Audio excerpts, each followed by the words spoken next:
"You don't look like someone who belongs here," Elliot Whitmore sneered, eyes scanning Diane Moreno's uniform like it was a stain.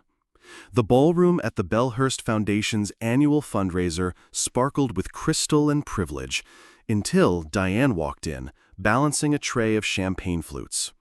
At 25, with medium brown skin and sharp eyes, she moved like a shadow among the elite. She'd learned how to disappear. But tonight, the hostility was loud. Elliot, heir to the Whitmore empire, had just stepped off a private jet and into Diane's path, drunk, entitled, and reckless. "She's not staff," he said louder. "She's someone's +1 who got lost." Diane said nothing. She dealt with worse. But she didn't know. Someone was watching, quietly recording. And that clip would change everything. But before the world saw it, she had to survive this night. Diane slipped through the crowd, her fingers steady despite the pit in her stomach. Crystal chandeliers cast halos above the wealthy, while whispers followed her like smoke. She reached the sponsor table.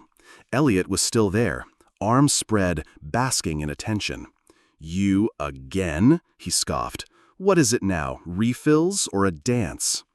Diane didn't flinch. "I'm just doing my job, sir." He stepped closer. "That's right. That's all you'll ever be." His voice dripped venom. Then, splash. A glass of chilled rosé hit her chest, staining her blouse in front of stunned donors. "Oh no," he mocked. "Guess I tripped." She stood frozen. Cameras clicked, murmurs rose. Then a voice behind her whispered, "He just made the worst mistake of his life." Diane turned. A woman in a deep blue gown held up her phone, camera still rolling. "I'm Catherine Brooks. My father owns this place," she said, "and I've been filming everything." Elliot paled. "You're joking." "I'm not, and guess what, Elliot? Dad's seen it already." Gasps echoed. The crowd parted.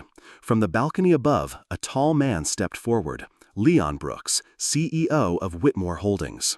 His voice cut clean through the music. "Elliot, we need to talk."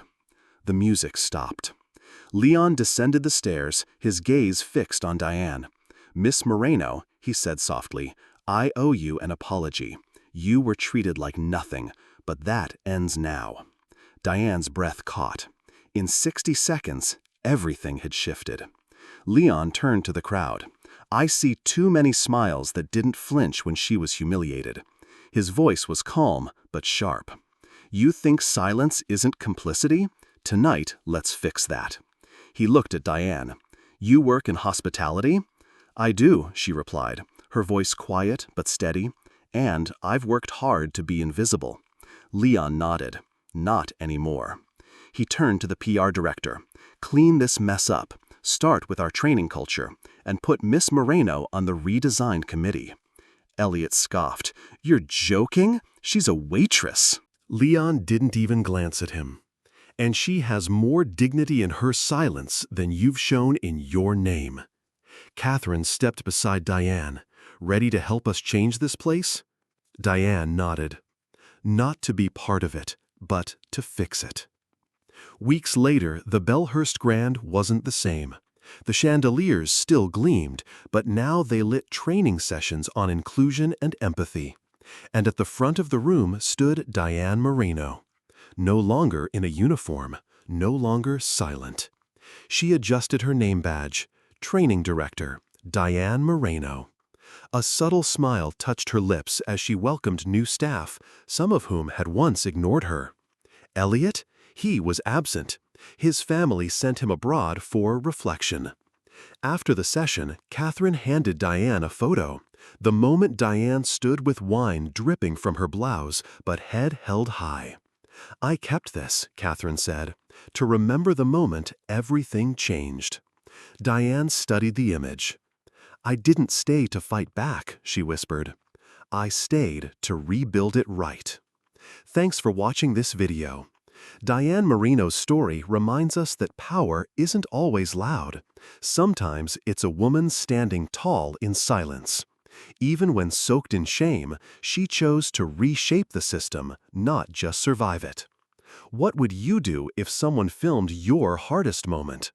If this story moved you, leave a comment, share it with someone who needs to hear it, and subscribe to our channel for more powerful stories that give voice to the unseen.